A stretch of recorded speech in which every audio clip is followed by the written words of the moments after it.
Nitoe ushuhuda wangu niseme nimeokoka. Let me testify on my behalf that I'm born again. Nitawahubiria leo nikiwa nimeokoka. I will preach to you while I'm saved. Na hakuna kitu imebaki, nimeokoka kabisa. And there is nothing left behind. I'm totally saved. Bwana asifiwe sana. Praise the Lord. Na nimefurahi sana kuwaona wote. And I'm so happy to see all of you. Zaidi ya yote Kirisha. And most of all, Brother Kirisha. Let's talk for Kirisha. Bwana asifiwe. Praise the Lord. Hebu simama Bwana Kirisha na mke wako tuwaone. Stand on your feet, Brother Kirisha, and your wife, let me see you. Oh, thank you. Something, son. Yeah, you made my day. Bwana fanya siku yangu.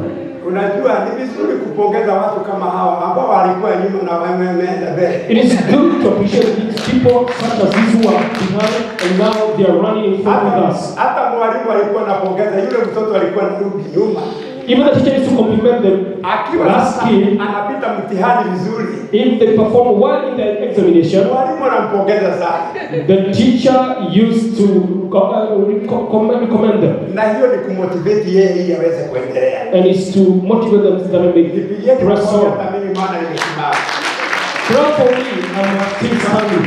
Bwana asifiwe sana. Praise the Lord. Another thing you forgot that we shall also pray evening, not only morning glory.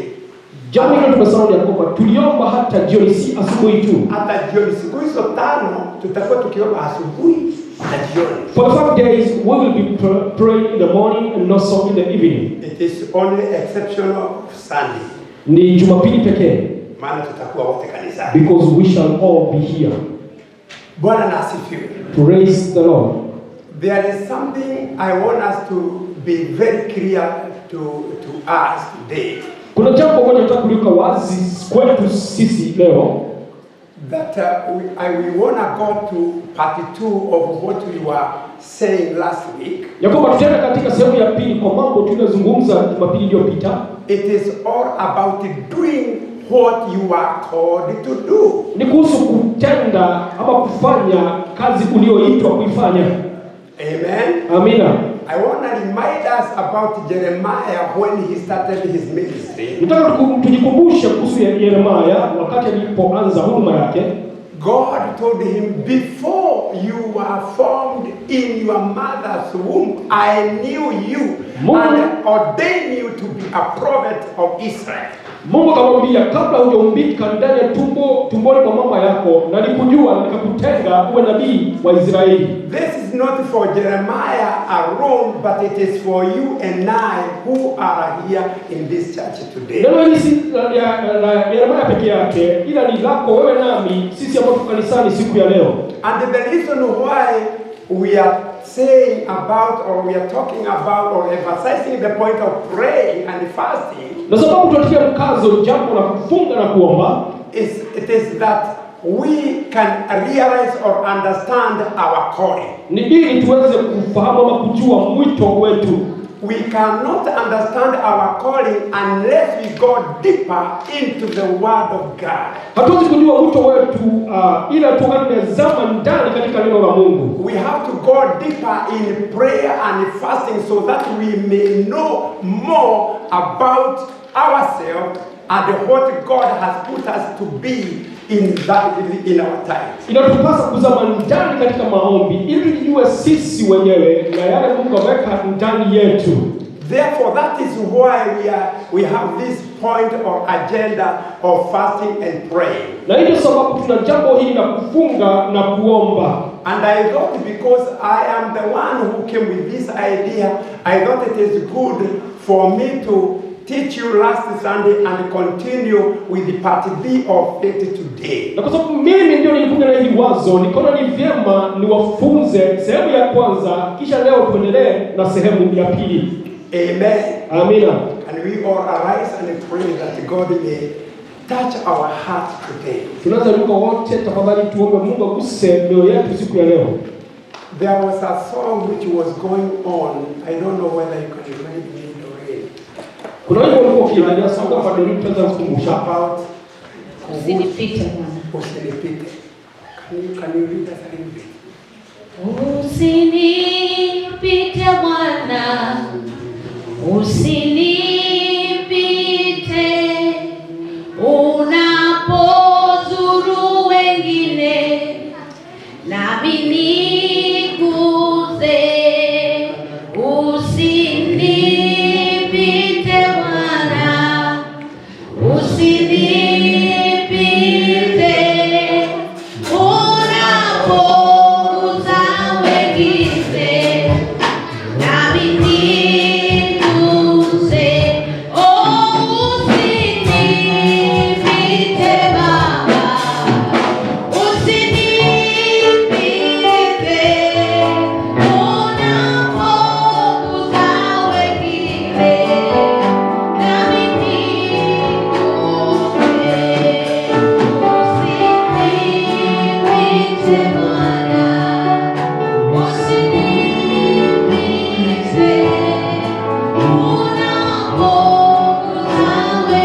ukatupite.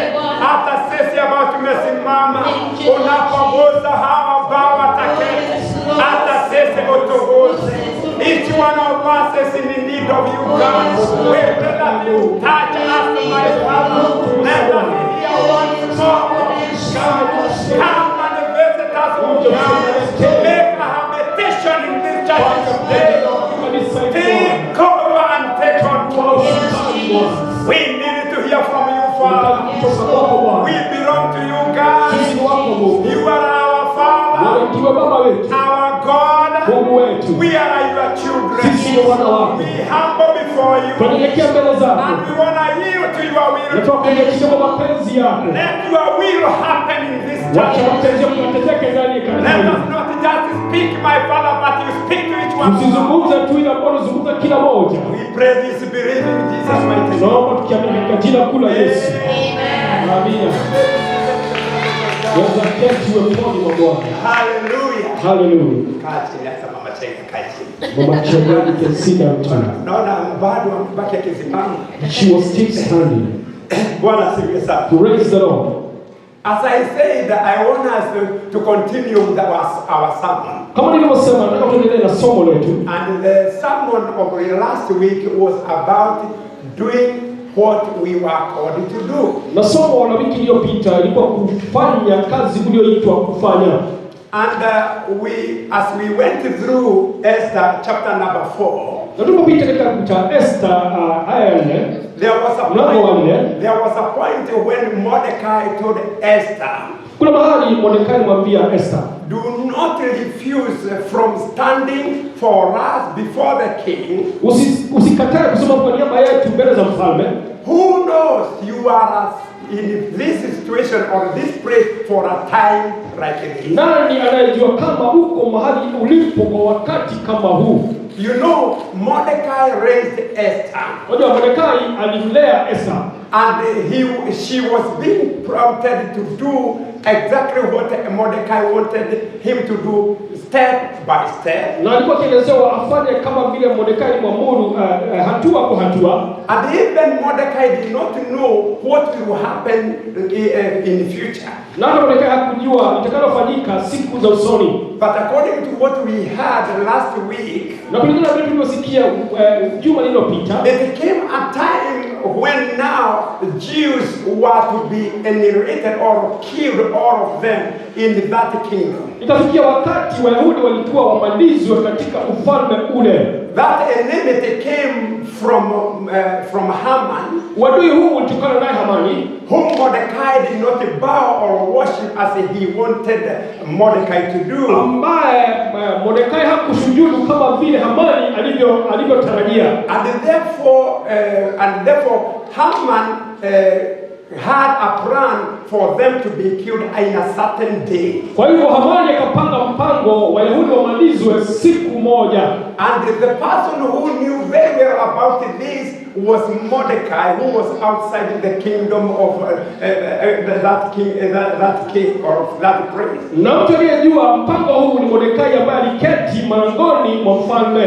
But though Esther was in that kingdom or a queen, she did not understand very well what is happening outside. Ijapokuwa Esther alikuwa malkia na alikuwa katika ufalme ule, hakujua yaliyokuwa kitukia kule nje. And therefore Mordecai told her or requested her to stand on behalf of the Jews before the king. Kwa hivyo Mordekai akamuomba ama akamsia simame mbele ya mfalme kwa niaba ya Wayahudi. And he prayed on behalf of them that they should not be killed that day by Haman and the other who were the Na aweze kumsihi mfalme ya kwamba Wayahudi wasimalizwe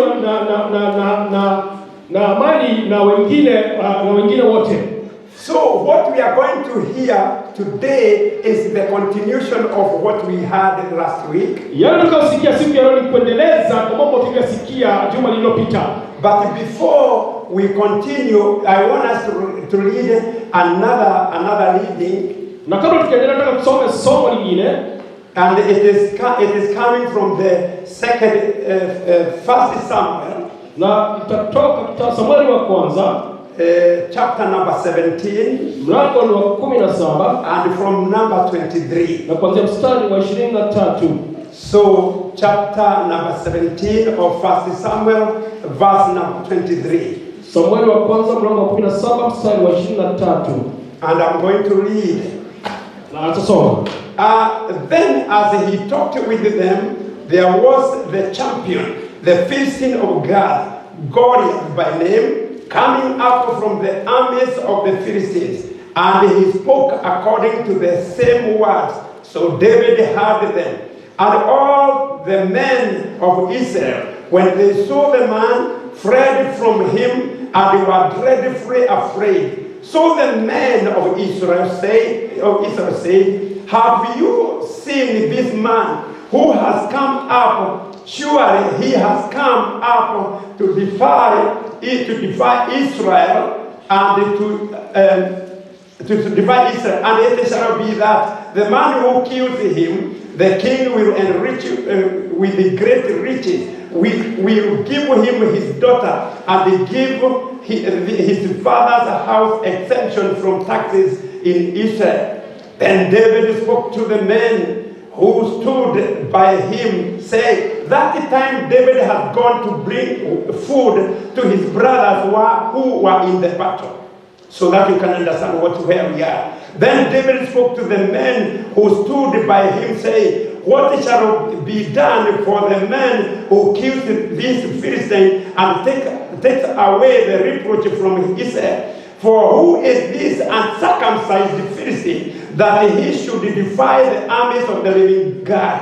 And the people answered him in this manner, saying, so shall it be done for the man who kills him. Now Eliab, his eldest brother, heard when he spoke to the men, and Eliab's anger was aroused against David, and he said, why did you come down here? And with whom have you left those few sheep in the wilderness? I know your pride and the insolence of your heart, for you have come down to see the battle.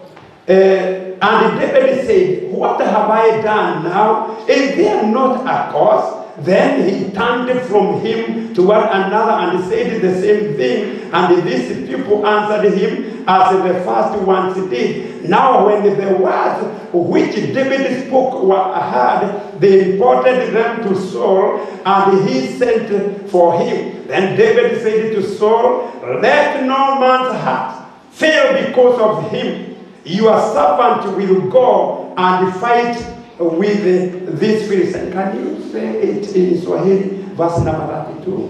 Mstari wa 32. Daudi akamwambia Sauli, mtu yeyote asitishike moyoni mwake kutokana na Mfilisti huyu. Mimi mtumishi wako nitakwenda kupigana naye. And then 33. And Saul said to David, you are not able to go against this Philistine to fight with him, for you are a youth, and he a man of war from his youth. Sauli akamwambia Daudi, wewe huwezi kwenda kupigana na Mfilisti yule. Wewe ni kijana tu, lakini mtu huyu amekuwa vitani tangu ujana wake.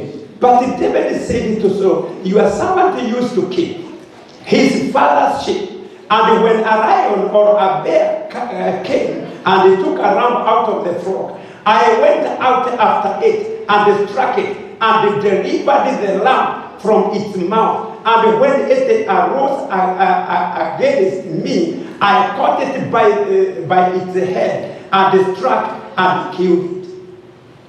Daudi akasema, mimi mtumishi wako nimezoea kuchunga kondoo wa baba yangu. Kila wakati simba au dubu akija na kukamata mwana kondoo, mimi humfuata na kumshambulia, nikamuokoa mwana kondoo kinywani mwake. Kama simba au dubu akinishambulia, mimi humshika ndevu zake na nikamwangusha na kumuua. Verse 36. Your servant has killed both the lion and the bear, and this uncircumcised Philistine will be like one of them, seeing he has defiled the armies of living God. Moreover, David said, the Lord who delivered me from the power of the lion and from the power of the bear, he will deliver me from the hand of this Philistine. And Saul said to David, go, and the Lord be with you. Mimi mtumishi wako nimekwisha kuwa simba wengi na dubu wengi. Sasa hata yule Mfilisti asiyetahiriwa ambaye ameyatukana majeshi ya Mungu aliye hai atakuwa kama wao. Mwenyezi Mungu ambaye ameniokoa makuchani mwa simba na dubu ataniokoa kutoka Mfilisti huyu. Sauli akamwambia, nenda, naye Mwenyezi Mungu awe pamoja nawe. Verse number 45. Then David said to the Philistine, you come to me with a sword, with a spear, with a javelin, but I come to you in the name of the Lord of hosts, the God of the armies of Israel, whom you have defiled. 45. Lakini Daudi akamwambia Goliathi, wewe unanijia kwa upanga, mkuki na sime, lakini mimi ninakujia kwa jina la Mwenyezi Mungu wa majeshi, Mungu wa askari wa Israeli ambaye wewe umemtukana. This day the Lord will deliver you into my hand, and I will strike you and take your head from you. And this day I will give the carcasses of the camp of the Philistines to the birds of the air and the wild beasts of the earth, that all the earth may know that there is a God in Israel. Then all this assembly shall know that the Lord does not save with the sword or the spear, for the battle is the Lord's, and he will give you into our hands. Siku ya leo Mwenyezi Mungu atakutia mikononi mwangu, nitakubwaga chini, nitakukata kichwa chako, na miili ya wanajeshi wa Wafilisti itawapa ndege wa angani na wanyama wa porini. Ndipo dunia nzima itakapojua kuwa Mungu yupo katika Israeli. Watu wote waliokusanyika hapa leo watajua kuwa Mwenyezi Mungu hahitaji mikuki wala sime kuwaokoa watu. Hii ni vita ya Mwenyezi Mungu, naye atawatia nyinyi nyote mikononi mwetu. All what we need is God to be on our side, for the battle is Lord's. Kile tunachohitaji ni Mungu awe katika upande wetu, kwa maana vita ni vyake Bwana. So the point we need to know as we have come and to know that we were all called for God to do something in our society. Mambo ambayo tunahitaji kujua ni kuwa tumeitwa ili tufanye kazi ambayo Mungu ameitutia katika mahali tunapoishi. Ama katika jamii. We need to understand the needs surrounding us. Tunahitaji kutambua mahitaji yanayotuzingira. Esther understood the needs of her people. Esther akatambua mahitaji ya watu wake.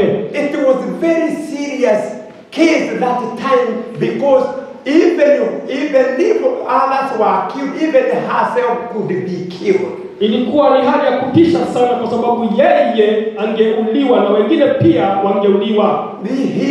She was told by Mordecai, you should not be quiet at this time when we need you most. Akaambia na Mordekai, usinyamaze kwa wakati kama huu ambao tunakuhitaji zaidi. It had been passed now and the letter has been circulated all over Shushan that the Jews will be killed in a certain day. Imepitishwa na barua imetembea katika ufalme wote wa Ushani ya kwamba Wayahudi watamalizwa siku fulani. If you keep quiet today and say nothing, don't think that you will be saved. Ukinyamaza leo na usiseme jambo, usidhani ya kwamba hata wewe utaokoka. When the Jews will be killed, even yourself, you are among them. You and your father's house will also be killed. Wakati Wayahudi watakuwa wakimalizwa, hata nawe pamoja na nyumba ya baba yako mtamalizwa, kwa sababu nyinyi pia ni Wayahudi. So the point here is to know the needs surrounding our people. Kwa hivyo jambo muhimu hapa ni kujua mahitaji yanayozunguka watu wetu.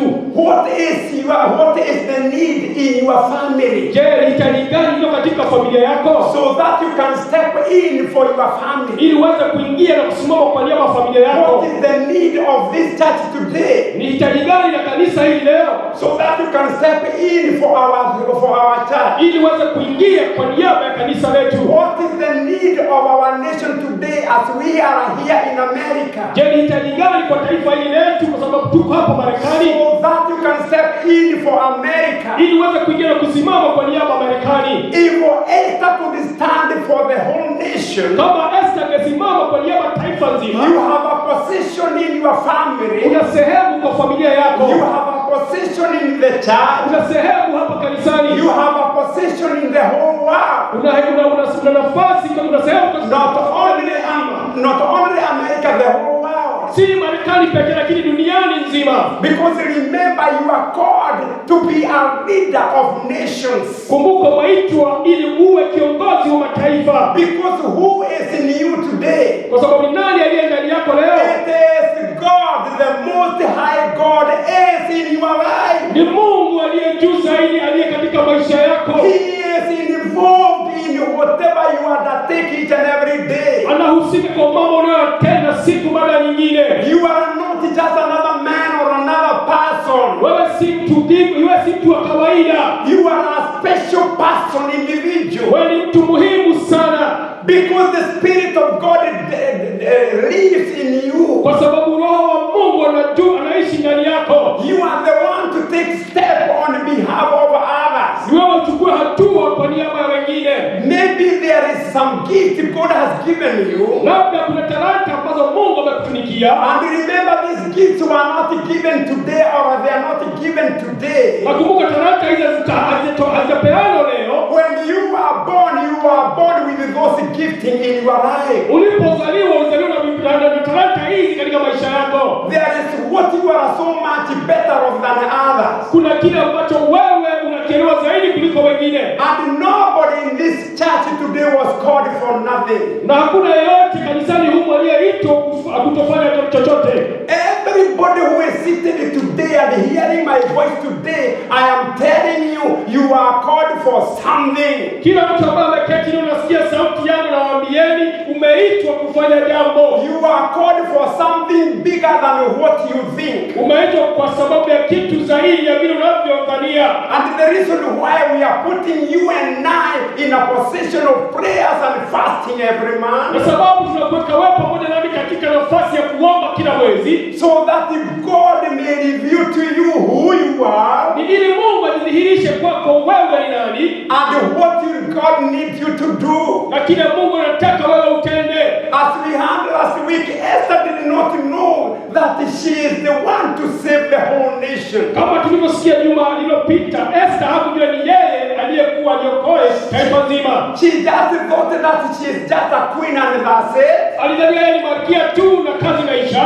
According to her life was okay. Kwa kulingana na yeye maisha yake yalikuwa shwari, But it is not okay until others are okay. lakini si sawa mpaka wengine wawe sawa. You are not saved until your full family is saved. Haitakuwa sawa mpaka familia yako wote waweze You kuokoka. cannot be settled until the other church members are saved. Hautaweza kutulia mpaka watu wengine wa kanisani waweze kuokolewa. We cannot be settled until all the Americans are saved. Hatuwezi kutulia mpaka Wamarekani wote waokolewe. Why were you called by God and why were you brought to America and not other people? Kwa nini Mungu alikuita na kukuleta Marekani na si watu wengine? There were some other people who are more educated than yourself. Kuna watu wengine walikuwa wamesoma kuliko wewe, And possibly they were more gifted with some other talents than you. na labda walikuwa na talanta zingine zaidi yako. But in that village, you are the one who was chosen. Na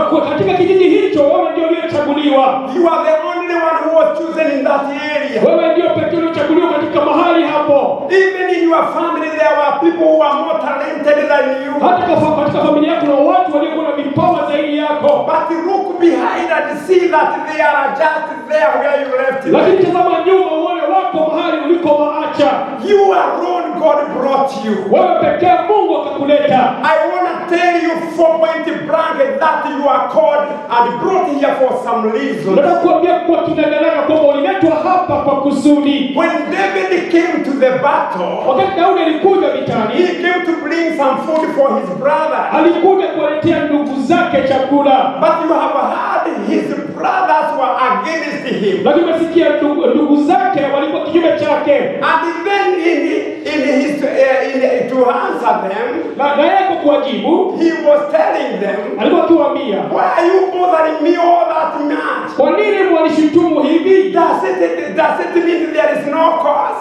Inamaanisha kwamba hakuna jambo. I think when you can remember when we were reading, Na unaweza kumbuka tulipokuwa tukisoma, David was a young man. ya Daudi alikuwa kijana mdogo. Eliab was his bigger brother. Eliabu alikuwa nduguye mkubwa. And his bigger brother could not understand there was a cause why he is saying this. Na ndugu yake alielewa kwamba kuna mwito kwa sababu Daudi alikuwa kinena haya. But David, helped by the Spirit of God, Lakini Daudi akisaidiwa na Roho wa Mungu, he wanted Eliab, his brother, to understand there is a cause why David has this in his heart. alitaka ndugu Eliabu ajue kwamba Daudi ndani yake kulikuwa na mwito. He was asking what shall be done to a person who will kill this Goliath and circumcise the Philistine. Alikuwa akiuliza itafanyika nini kwa mtu yeyote atakayemuua huyu Goliathi, mtu asiyetahiriwa. He was given an answer Akapewa jibu that your father's household will be exempted from taxes. ya kwamba nyumba ya baba yako italipa kodi, You will be enriched by the king, utapewa utajiri na mfalme, and you will marry a daughter of the king. na utaozwa binti mfalme. That was a big thing to a young man like him. Ilikuwa ni jambo kubwa kijana mdogo kama yeye. Marrying a daughter of a king that time Kumuoa binti wa mfalme wakati huo was a big thing. ilikuwa ni jambo kubwa. Even today, when you are told that you are a young man and you are going to marry a daughter of a president, Hata leo kijana mdogo ukiambia kwamba utaoa mtoto wa rais, it's not just a small thing. si jambo ndogo kama tunavyodhania, Because you will be exempted from the taxes, kwa sababu utaondolewa kulipa kodi, and possibly you will become a rich. Since that time you get that woman, you become a rich person. na labda utakapopata huyu binti utakuwa mtu tajiri. They are not understanding what I'm saying. Amfahamu ninavyosema nyinyi. Bwana na asifiwe. Praise the Lord. So it was a big thing to David. Kwa hivyo ilikuwa jambo kubwa kwa Daudi, And then when he heard this, na aliposikia haya he felt that that he himself is ready. Akajihisi kwamba yeye mwenyewe alikuwa tayari. So he was ready to come to the answer to the needs of his people. Alikuwa tayari kuwajibu kwa sababu ya mahitaji ya watu wake. You can see that the king himself Unaweza na mfalme mwenyewe was sitting there worried, what are we going to do to this Philistine? alikuwa ameketi na huzuni akiuliza itafanyika nini na huyu Filisti. Bigger brothers were also there. Ndugu zake wakubwa walikuwa pale pale tu. The army of Israel were there. They were not able to know what to do. Jeshi la Waisraeli walikuwa pale, hawakujua watakufanya nini. Because this Philistine Goliath was a huge man. Kwa sababu huyu Mfilisti Goliathi alikuwa mtu mkubwa. And he was very much experienced in the battle. Na alikuwa na ujuzi mwingi wa vita. And the condition was only this. Na hali ilikuwa ni moja, jambo lilikuwa ni moja tu. One of your army may come. Mmoja kutoka jeshi lako aje. I myself, I have frontiered myself. Mimi mwenyewe nimejitokeza. I will fight with that one you have brought. Nitapigana huyo mmoja atakayekuja. If I kill him, then all of you will be our slaves. Na nikimuua ninyi wote mtakuwa watumwa wetu. And if I am be killed myself by one of you, na yeyote na huyo akiniua mimi, we shall all be under you. Sisi tutakuwa chini yenu. That was a big condition. Ilikuwa ni jambo kubwa. Because who will frontier to go and stand against this huge man? Ni kwa sababu ni nani angejitokeza aweze kusimama pigane na huyo mtu alikuwa jitu. Goliath was an extraordinary man that time. Goliath alikuwa mtu wa kipekee, mtu tofauti sana. For 40 days he was standing before them. Siku 40 alisimama mbele yao, morning and evening, asubuhi na jioni, and telling them and provoking them. Na akiwaambia alikuwa kejeli, who is there who can stand against me? Ni nani hapa atakayekuja simama na apigane nami? And fight me. Na apigane nami. You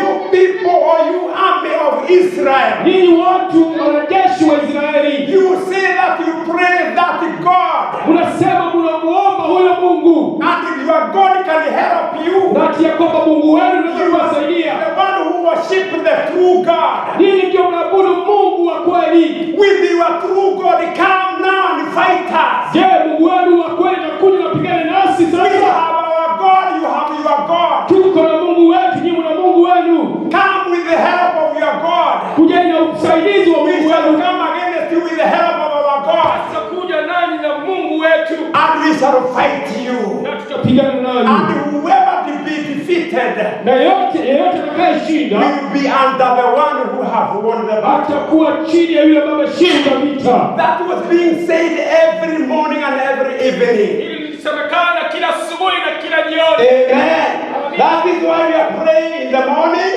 Maana tunaomba asubuhi. And in the evening. Na tunaomba jioni. Because the Goliath are still there. Kwa sababu Goliath.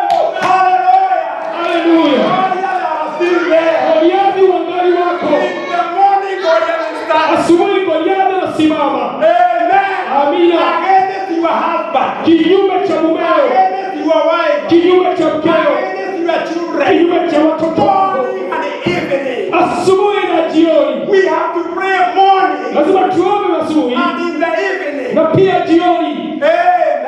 Amina. Hallelujah. Hallelujah. Bwana asifiwe. Praise the Lord. If you are tired, Goliath are not tired. Kama umechoka, Goliath hajachoka. Goliath, that the Goliath of today who are in the spiritual arena. Goliath wa siku hizi ambao wako katika dunia kiroho. They don't eat ugali like you eat. Hawali ugali kama vile unavyokula ugali. Amen.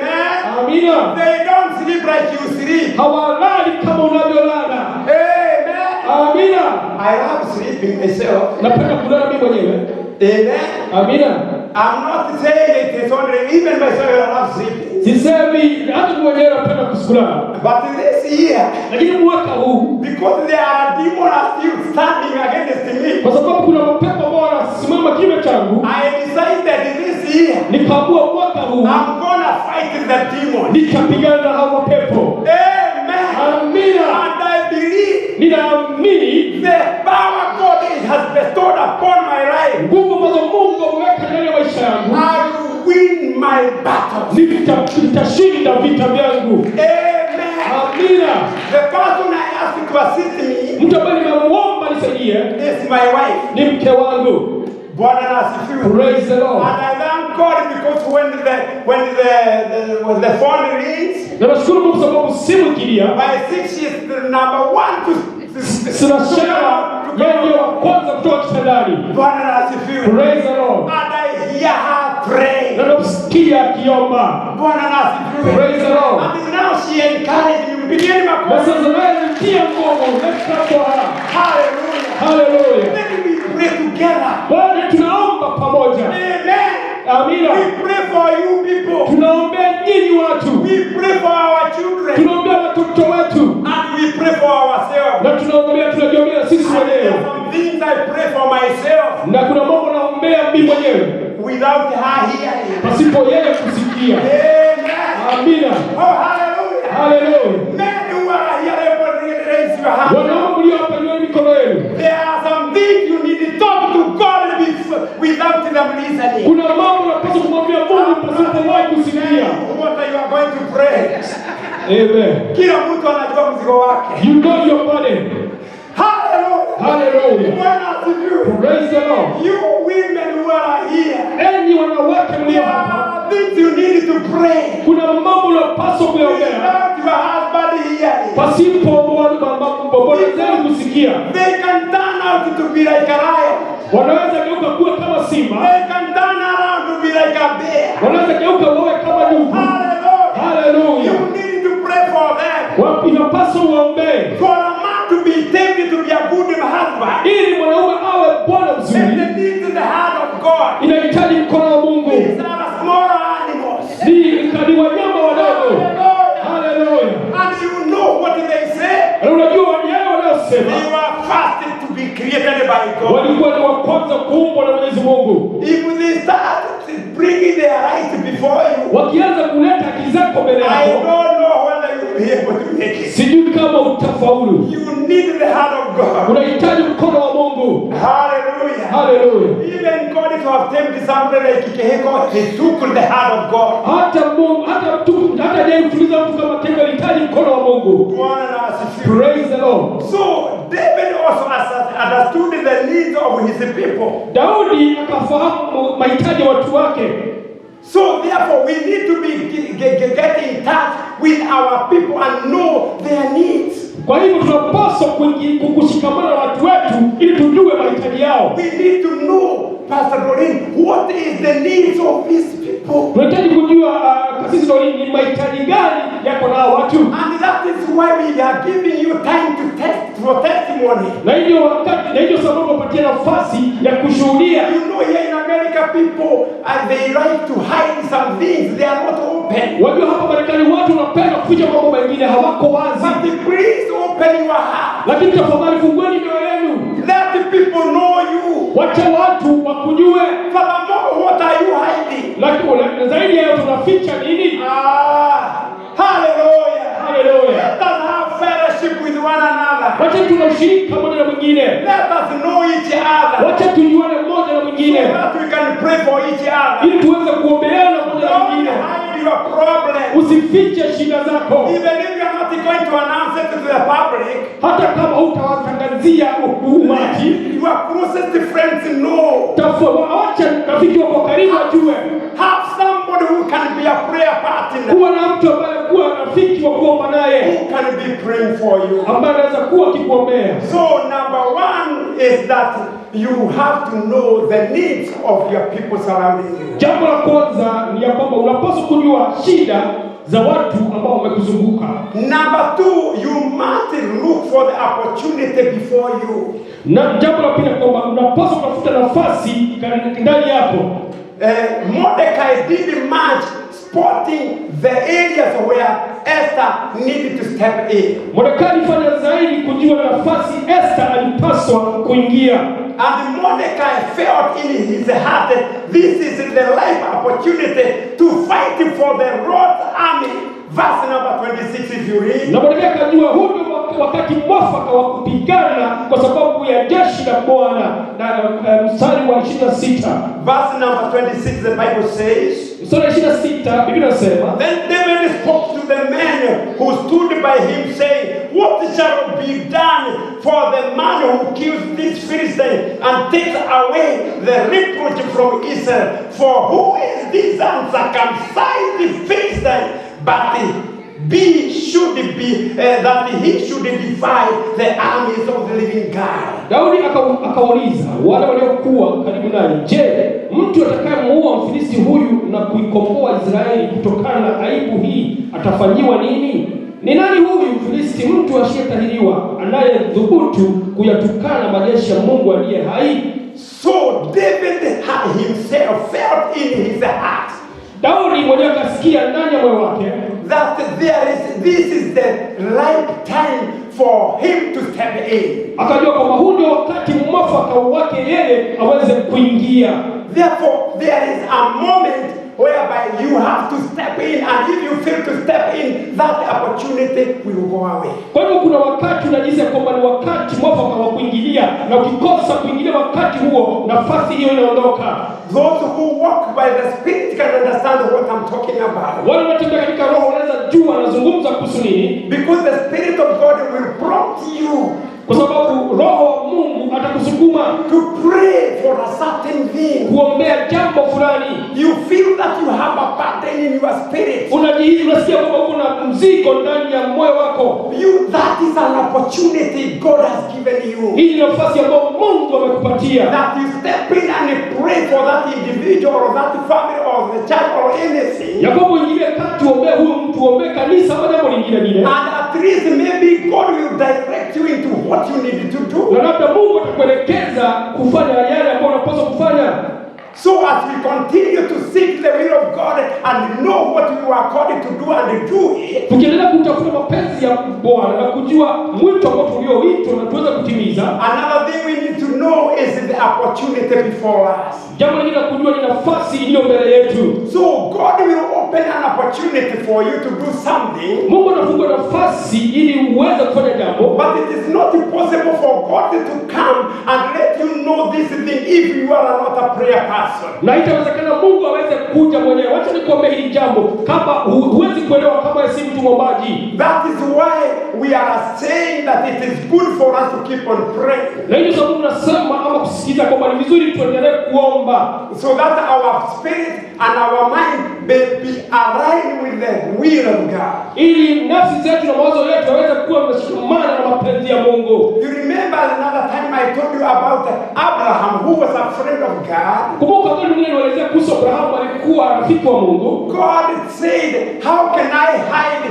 what I'm going to do to Gomorrah, Sodom and Gomorrah? How can I hide this thing to our friend who is called Abraham, who will be the father of many people? Mungu akasema, niwezeje kumficha rafiki yangu Abrahamu vile ninavyokusudia kufanya kwa Sodoma na Gomora, huyu mtu ambaye atakuwa baba wa taifa kuu. So God works with his people. Mungu anafanya kazi na watu wake. He does not work alone, he works with us. Hafanyi kazi peke yake, anafanya kazi pamoja nasi. So as we continue to pray and fasting, tukiendelea kuomba na kufunga, be ready for God to use you. Kuwa tayari ili Mungu akutumie. Because when you prepare yourself, then God can see that you are the right person to be used. Kwa sababu ukitayarisha mwenye Mungu ataona kwamba wewe ndio tunayefaa kwa kutumiwa. Mordecai helped Esther to understand the time. Mordecai akamsaidia Esther kufahamu nyakati, or the opportunity time for her to act. Kwa maana nafasi yake ili aweze kuingilia na kufanya jambo. David, the Spirit of God helped him. Na Daudi na Mungu akamsaidia. Bwana na asifiwe. Praise the Lord. Number 3, there are the influencers behind you. People who influence you to do something. Jambo la tatu, kuna watu wanaokutia moyo kufanya jambo. And we see that Esther valued Mordecai so much. His opinion was something valuable to her. Unaweza kuona Esther alimdhamini Mordekai sana. Wazo la Mordekai lilikuwa wazo ambalo ni muhimu sana kwake. And she made sure that he remained her side throughout her reign. Na akafanya juhudi ya kwamba amesimama naye kwa wakati huo wote. Then David in verse number 26 again. Na Daudi katika mstari wa 26 tena. The Bible says. Biblia inasema. The Bible says, as we read again. Biblia inasema kama tulivyosoma mara tena.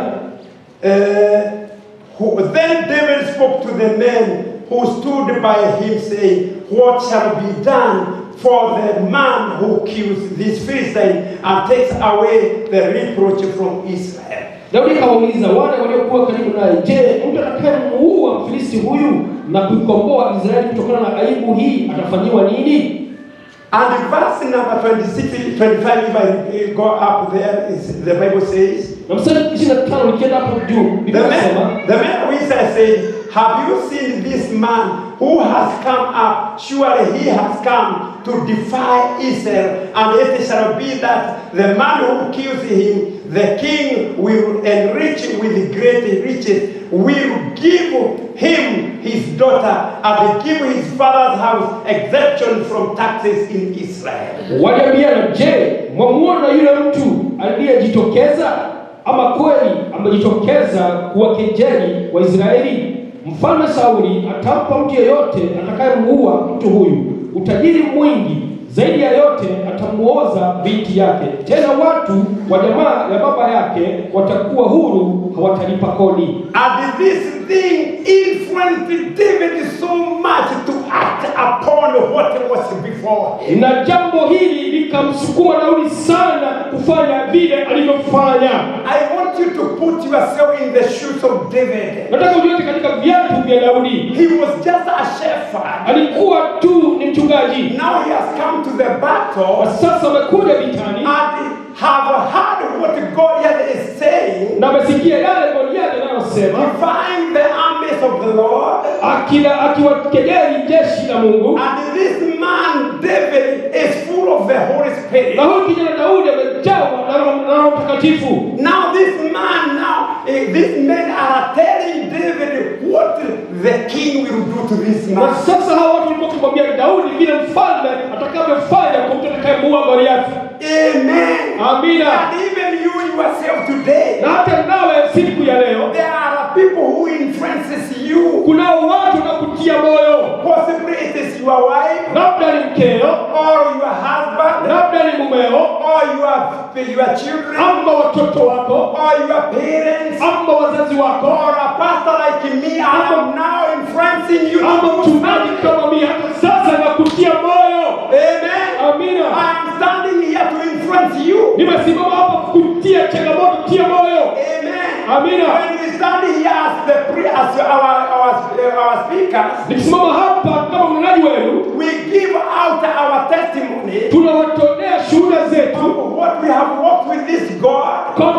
Mambo kama vile tumetembea na huyu Mungu. And how God has helped us. Vile Mungu ametusaidia. And when we teach now, we influence you. Na tunapofunza sasa tunawatia moyo. We are influencing you to fight the small battles in your family. Tunawatia moyo kupigana vita ndogo katika familia zenu. We are influencing you to fight the battles at the place of work. Tunawatia moyo kupigana vita mahali penu pa kazi. You are not a victim, you are a victor. Wala si mtu wa kushindwa, bali wewe ni mshindi. Because the one who is in you, kwa sababu yule aliye ndani yako, he is greater than who is against you. Ni mkuu kuliko yule aliye kinyume chako. Billion demons gathered together. Mabilioni ya mapepo wamekusanyika pamoja. You have more power than them all. Una nguvu kuwashinda hao wote. Oh, hallelujah. Hallelujah. Billion of demons. Mabilioni ya mapepo. With the Spirit of God in you. Na ukiwa na Roho Mtakatifu wa Mungu ndani yako. Wewe ni mshindi. You are the winner. Wewe ni mshindi. You are the winner. Wewe ni mshindi. They can do no harm to you. Hawezi kukudhuru wewe. Amen. Amina. And David realized this. Na Daudi akafahamu haya. Amen. Amina. And Mordecai led Esther to understand this. Na Mordekai kamfanya Esther aweze kufahamu haya. What they did something. Vile walifanya jambo. Esther told them, go fast and pray for 3 days. Esther kawaambia nendeni muombe na tatu, and me and my servant with my maid will do the same. na mimi na wajakazi wangu tutafanya hivyo hivyo. Then I will stand before the king. Kisha nitasimama mbele za mfalme, And if I die, let me die. na nikifa wacha nife. Hallelujah. Haleluya! She was ready. Alikuwa tayari, She was very ready. alikuwa tayari, Because she was influenced by Mordecai. sababu alitiwa nguvu na Mordekai. And then remembered that they have a God in heaven. Na kumbuka walikuwa na Mungu mbinguni, God of Israel. Mungu wa He Israeli. is the God who has never been defeated. Yaani Mungu ambaye hajawahi shindwa kamwe. Guaranteed herself. Akajitia nguvu. Amen. Amina. And decided, I am going. Na akabua kwamba I am nitaenda, going. nitaenda, If I die, let me na die. nikifa wacha nife. She did not die. Hakufa. But what happened, the king was on her side. Ilivyofanyika, mfalme alikuwa upande wake. God's favor was walked with her. Kibali cha Mungu kikatembea naye. David did not perish. Daudi hakuangamia, And God's favor was with him. lakini kibali cha Mungu kilikuwa naye. If you continue to read, Ukiendelea kusoma, the Bible says, Biblia inasema, as he prophesied before Goliath, na katabiri mbele za Goliathi that I will cut off your head. ya kwamba nitakata kichwa chako. Amen. Amina. That is exactly what he did. Hivyo ndivyo kwa hakika ilivyofanyika. Therefore, there are some influencers behind you Kwa hivyo kuna watu nyuma yako wanakutia nguvu, who are helping you. ambao wanakusaidia. And this is why we come and have worship team. Na hivyo sababu tunakuja, tunakuwa na kikundi cha kuabudu, We come and have preachers preaching to you, tunakuja, tunakuwa na wahubiri wakihubiria so wewe, that they can influence you towards the battle which is against you. ili wakakutie nguvu ukielekea vitani ambavyo unapigana. Bwana na asifiwe. Praise the Lord. As we come to summarize, Tukitamatisha, there is fourth thing I will fourth point I want to mention to you. kuna jambo la nne ambalo nataka kuwajulisha. The success at you. Ufanisi ulio juu yako. We were not born right now. Hatukuzaliwa sasa hivi. This is not the minute we were all born. Hatukuzaliwa dakika hii. You were born possibly 30 years ago. Na ukazaliwa labda miaka 30 iliyopita, Or 50 years ago. ama miaka 50 iliyopita, Or like myself, 65, almost 70 years ago. ama mimi mwenyewe miaka 65 kuelekea And I 70. have gone somewhere a wrong way. Na nimetembea kwa kirefu. Successes I have undergone. Kuna ufanisi ambao nimeupitia. I have experienced God's provision. Nina ujuzi ya kuona Mungu akinipatia. And that success become or provide a practical advice to my life. Na ufanisi huu unaleta hali ambayo inaweza kueleweka katika maisha yangu. When I mention now about Mordecai, Nikitaja sasa kuhusu Mordekai, how he convinced Esther about the right time to approach the king. vile alivyokuuliza Esther wakati mwafaka wa kwenda mbele za mfalme. I wanted Dan to put something on the board.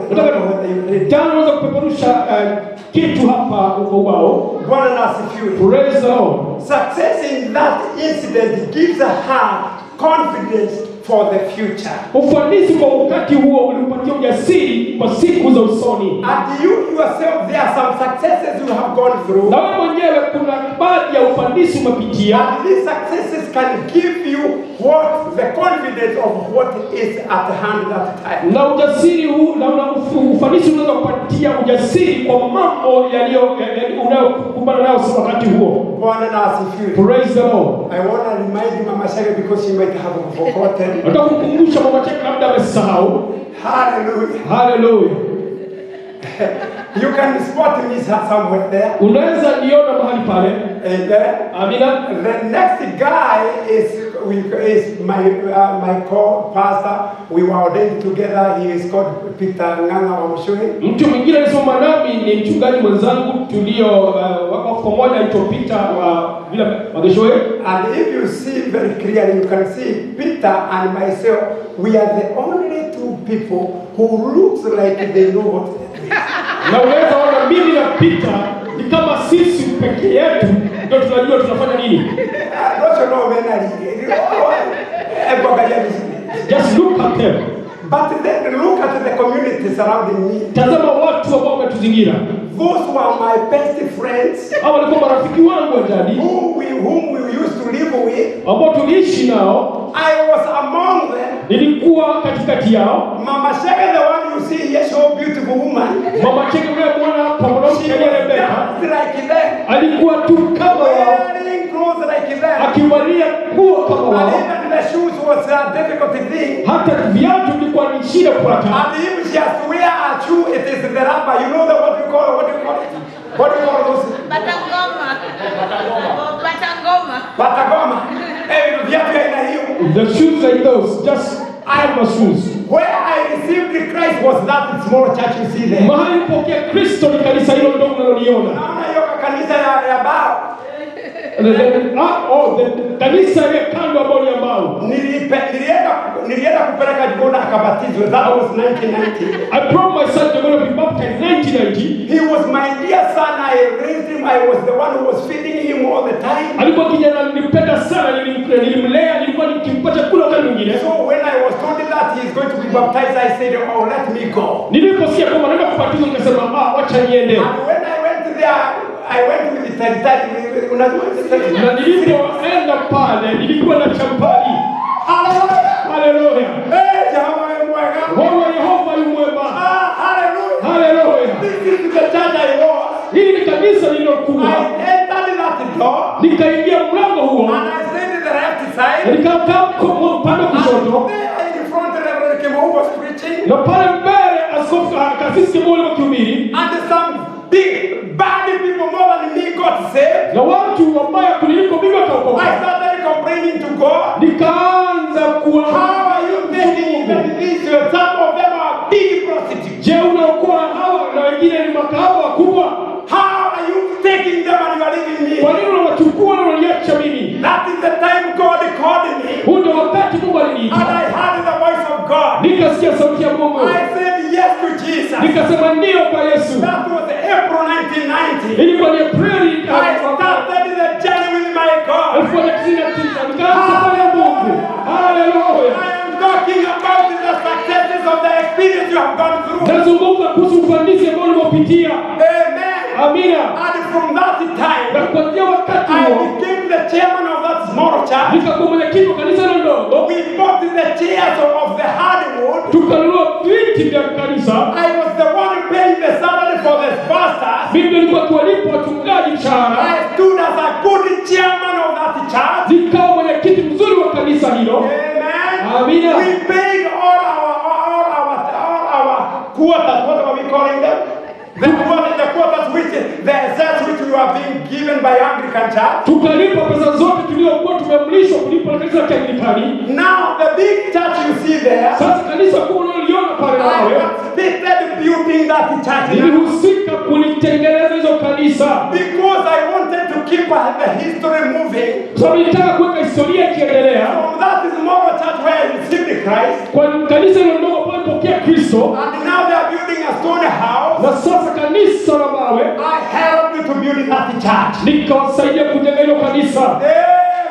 Amina. Hallelujah. Hallelujah. So when you are called, you Unapoitwa are called for others. unaitwa kwa niaba wengine. Hallelujah. You Hallelujah. are not called for ordering your wife. Hakuitwa kwa mkeo peke You are yako. not called for ordering your children. Hakuitwa kwa watoto wako You peke are yako. called for the community like you Unaitwa kwa jamaa kama hii. Remember them. Wakumbuke. Bwana na asifiwe. Praise the Lord. Let's continue. Wacha tuendelee nuru tena. This is what I'm trying to tell you. Hivi ndivyo najaribu kuambia. That we were all called Na kwamba wote tuliitwa with a reason. kwa sababu There was a purpose for you to be born. kulikuwa na kusudi wewe uzaliwe. There was a reason for you to be born by that mother and that father. Kulikuwa na sababu fulani wewe uzaliwe na huyu mama na huyu baba. There is a big reason for you to be here in America. Kuna sababu kubwa kwako wewe kuwa hapa Marekani. Pray to God that you accomplish Omba Mungu ili uweze kutimiza what God has called you for. kile ambacho Mungu amekuita. Bwana na asifiwe.